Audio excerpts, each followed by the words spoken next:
All minds are clear. Next question goes to Mr. Walker Thomas. We're told that America's infrastructure is crumbling after 200 years. Do you think this should be a Kentucky priority in funding? We have quite a bit of priorities right now, and I think Jeff and I both mentioned the pension is one of the big ones. The Medicaid coming down the line is going to be another one. We do need to keep track of our roads and everything, especially if there's any safety issues. Many of us have jarred our teeth out driving to Frankfort. I'm sure Jeff has quite a bit lately going up the Western Kentucky Parkway. It's rough. That's why everyone drives in the left lane. But we are excited because I think we finally got, with Rand Paul's leadership and stuff, I think we're finally going to hopefully get I-69 that will connect the 69 corridor to I-24. That's a phenomenal project, and that's going to help Hopkinsville. Those are things I'm really for. But we do need to keep our roads safe and our bridges safe, and that is, we're going to have to find the money somewhere, people. Representative Taylor, same question. We certainly need to invest in our infrastructure. The bridge leading into Callaway County isn't the only bad bridge in the state of Kentucky. There are plenty more. They're dangerous, and they stop projects from locating to communities because they see the bridge and they don't want their logistics coming across that bridge.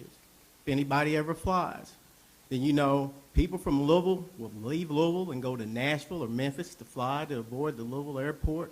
So we certainly need to invest in our infrastructure. Infrastructure is as important to workforce education as it relates to retaining and attracting good jobs. All minds are clear. We'll move on to the next question. First of all, to Representative Jeff Taylor.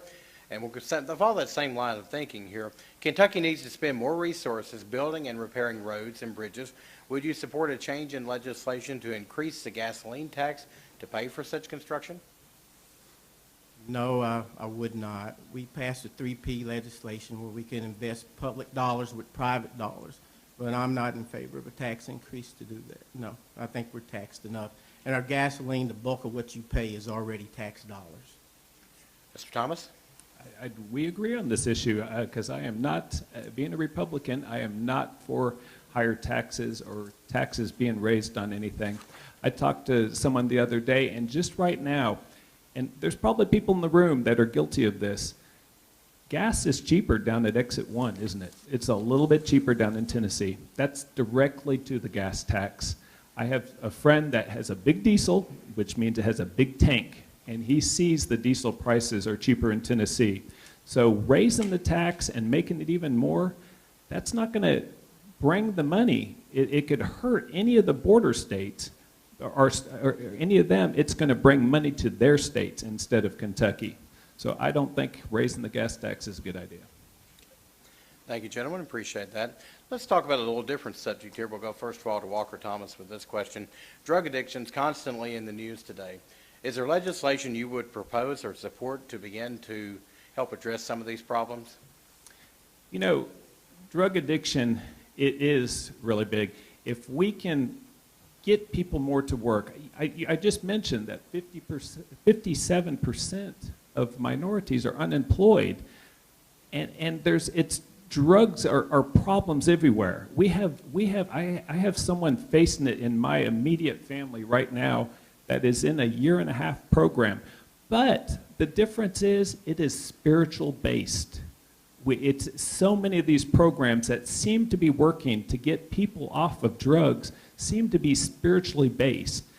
If God is the center and everything else pivots around, look at Grace and Mercy.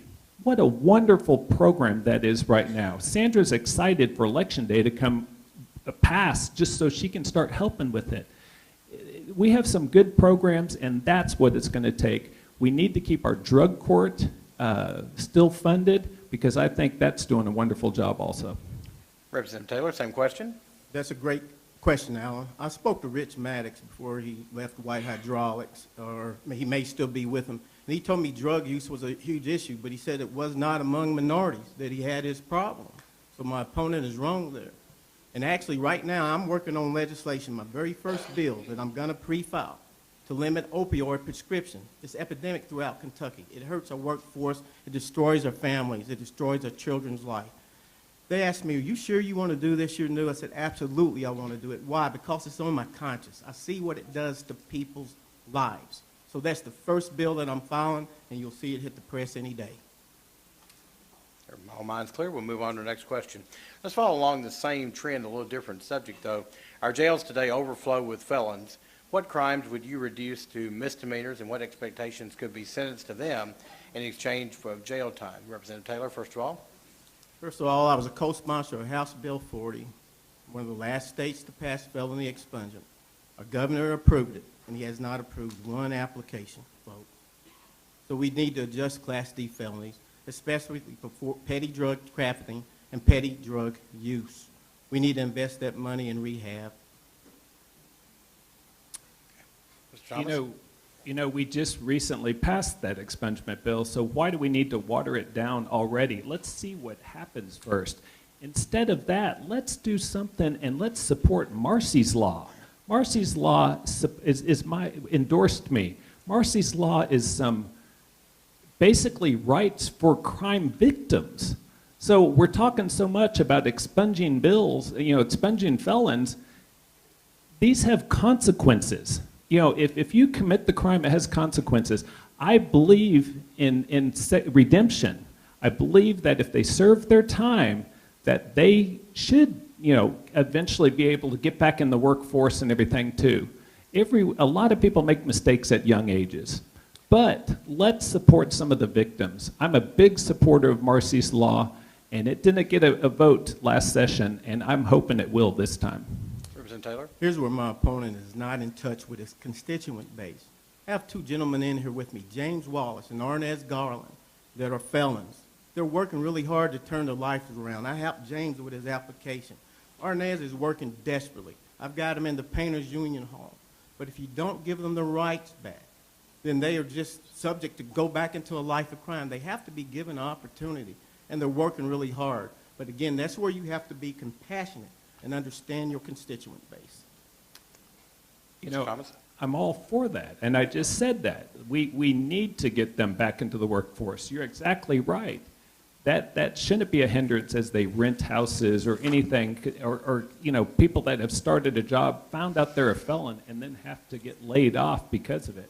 So I am all for that, but I'm also for some rights to the victims also. Let's weigh both sides of this issue.